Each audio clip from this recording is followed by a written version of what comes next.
The standoff had lasted 3 hours.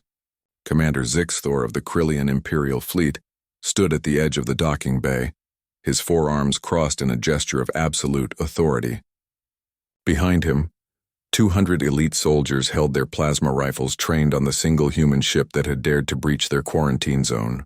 The vessel was small, barely larger than a cargo hauler, and yet it had slipped through their sensor net like a ghost. "I will ask one final time," Zixthor's voice boomed through the translator, each word dripping with menace. "Surrender your vessel and submit to interrogation, or we will open fire." The ship's boarding ramp descended with a hydraulic hiss. Every Krillian soldier tensed, their multiple eyes focusing on the darkness within. They expected a squad of human marines, perhaps a desperate smuggler with nothing to lose.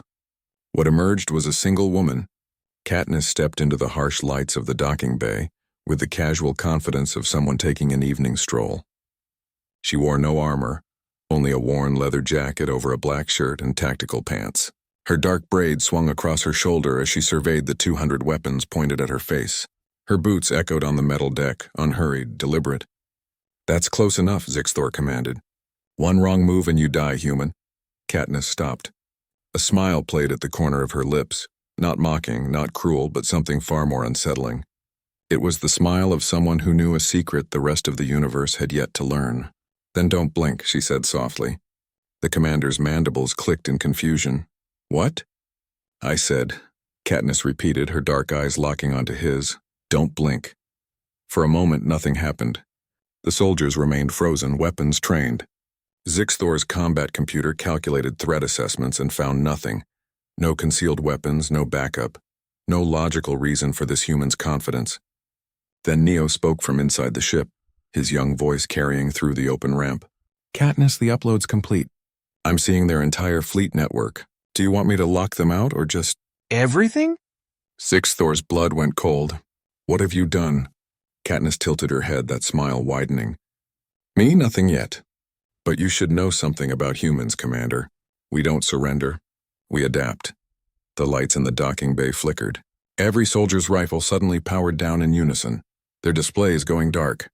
The massive bay doors began to cycle open, exposing the deck to the vacuum of space. Emergency protocols screamed to life as magnetic locks engaged on every Krillian's boots, except they didn't engage for Katniss. Her boots remained unpowered, yet she stood there unmoved as if gravity itself had made an exception.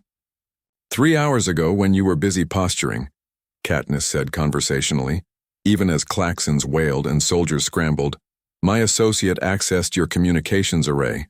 "It took him what, Neo? 40 minutes? 37, the boy's voice called back. "Their encryption was based on quantum fold algorithms. Pretty standard stuff." Zixthor's 4 hands clenched into fists. "Impossible.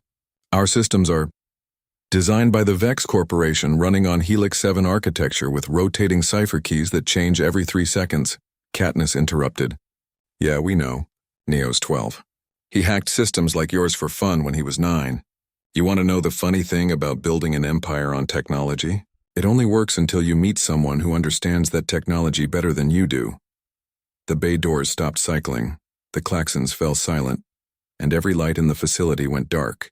Then, one by one, they came back on. But now they pulsed in sequence, creating a wave of light that flowed across the ceiling like a living thing. "Your weapons, your ships, your life support, all of it is connected," Katniss continued. "And right now, a human child is sitting in my ship with administrative access to everything you own.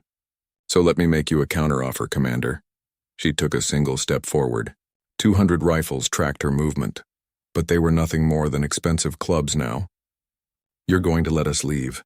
You're going to transmit a message to your fleet that humans are not to be engaged without direct authorization from your High Council, and you're going to explain to your superiors that you learned an important lesson today." "And what lesson is that?" Zixthor asked, his voice barely controlled rage. "That human warfare doesn't look like what you're used to," Katniss said. "You see soldiers and ships and think in terms of firepower. We see networks and dependencies and think in terms of leverage. You pointed guns at me because you have more of them. I own your guns now, Commander. I own this station. And if I wanted to, I could vent every deck to space and watch your entire crew die without firing a single shot." She let that sink in, watching the realization dawn in Zixthor's multiple eyes. But I won't, she continued.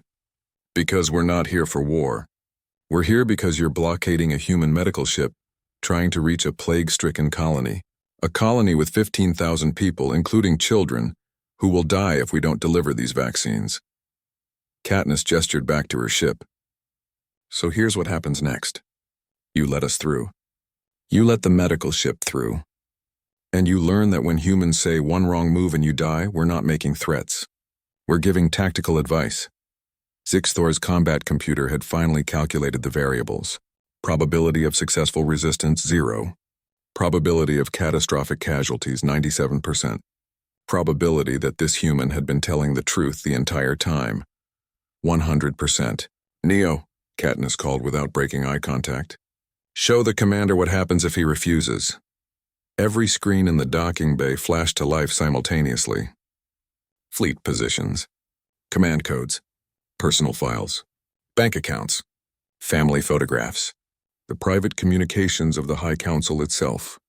All of it, Neo's young voice echoed through the station's speakers. Every secret, every lie, every hidden account, released to the galactic net in 3, 2, stop! Zixthor commanded, his voice defeated. You may pass.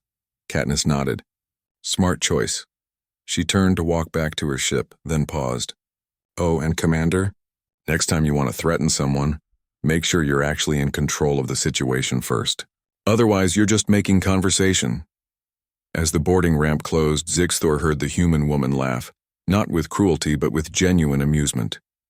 Katniss, Neo's voice came through their private channel.